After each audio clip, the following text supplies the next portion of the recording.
Assalamualaikum warahmatullahi wabarakatuh.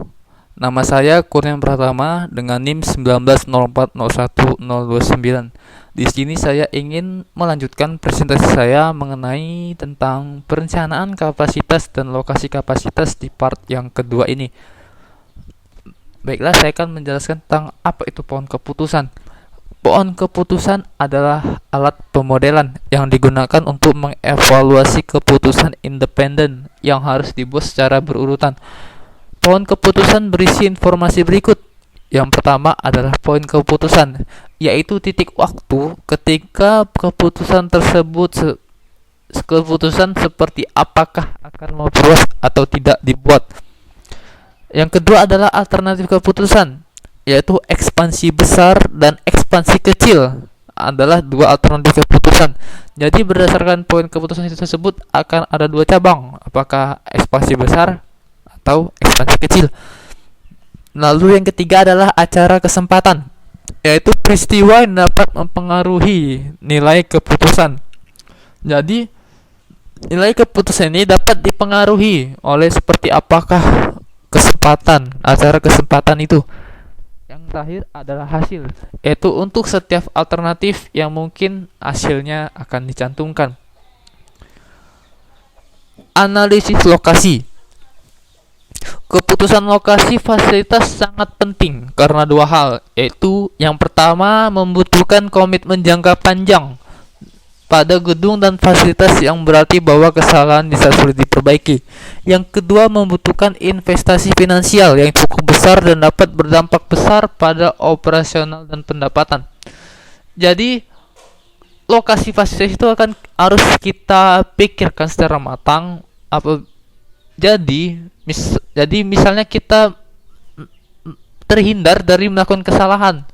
Misal kita telah membuat gedung yang besar dengan membuat cabang di suatu daerah, ternyata daerah tersebut tidak kurang menerima kita atau pasar di sana sangat kurang, jauh di bawah ekspektasi kita, sehingga kita terus mengalami kerugian apabila mempertahankan fasilitas di sana.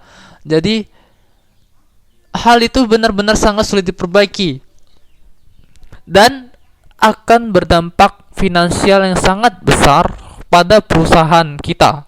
Jadi kita harus benar-benar memikirkannya secara matang akan tentang lokasi di mana fasilitas yang akan kita bangun. Kita harus memikirkan yang sestrategis mungkin. Lalu yang kedua adalah faktor yang mempengaruhi keputusan lokasi.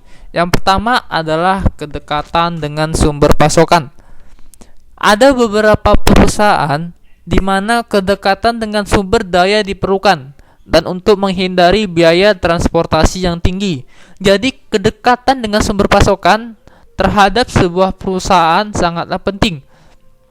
Semakin dekat, semakin baik. Bahkan ada perusahaan yang menomorsatukan kedekatan dengan sumber pasokan daripada yang lainnya. Contohnya seperti perusahaan manufaktur, pabrik besar perusahaan manufaktur, atau mungkin perusahaan minyak dan lain-lain. Lalu yang kedua adalah kedekatan dengan pelanggan. Ini sangat penting terutama perusahaan jasa. Jadi kedekatan dengan pelanggan ini juga merupakan sangat penting terhadap sebuah perusahaan. Ini juga dapat meminimalkan jasa transportasi yang tinggi dan juga dapat menarik banyak pasar, banyak pelanggan, terutama perusahaan jasa yang membutuhkan banyak interaksi terhadap pelanggannya. Lalu yang ketiga adalah kedekatan dengan sumber tenaga kerja. Cukup penting dalam bisnis, terutama daerah padat karya, dan juga pertimbangan tingkat upah lokal, sikap dan etika pelajar lokal, dan lain-lain. Jadi kedekatan dengan sumber tenaga kerja yang baik, terutama yang padat karya, yang mempunyai sumber daya manusia yang tinggi, yang berkualitas. Dan juga kita harus memperhatikan sikap dan etika pekerja di daerah tersebut. Dan juga kita harus memperhatikan tingkat upah dari tenaga kerja tersebut. Mungkin semakin sedikit tingkat upahnya mungkin semakin baik karena akan mengurangi biaya pengeluaran dari perusahaan yang kita pimpin. Lalu pertimbangan masyarakat. Pertimbangan masyarakat juga merupakan faktor yang mempengaruhi keputusan lokasi. Keberhasilan suatu perusahaan di suatu lokasi dapat mempengaruhi kesan masyarakat terhadap mereka.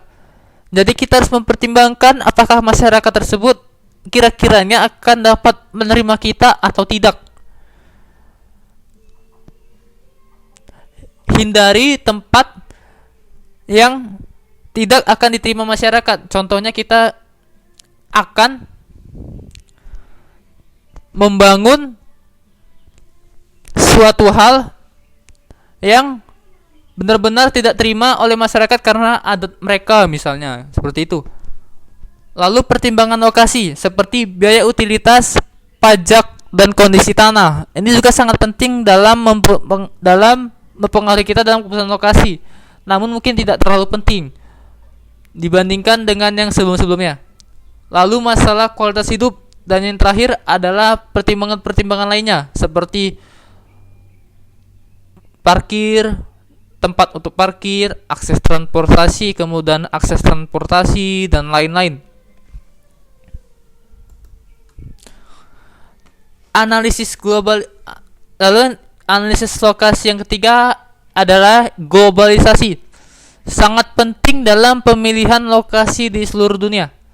Keuntungannya yaitu dapat memperluas operasi perusahaan tersebut secara global, memanfaatkan pasar luar negeri, pengurangan hambatan perdagangan, dan lain-lain. Sedangkan kekurangannya mungkin kita tidak dapat menghindari tentang infrastruktur lokal yang buruk dan politik yang lagi ricuh. Jadi kita harus benar-benar mempertimbangkan lokasi yang sekiranya tidak mempunyai masalah internal dalam negeri mereka.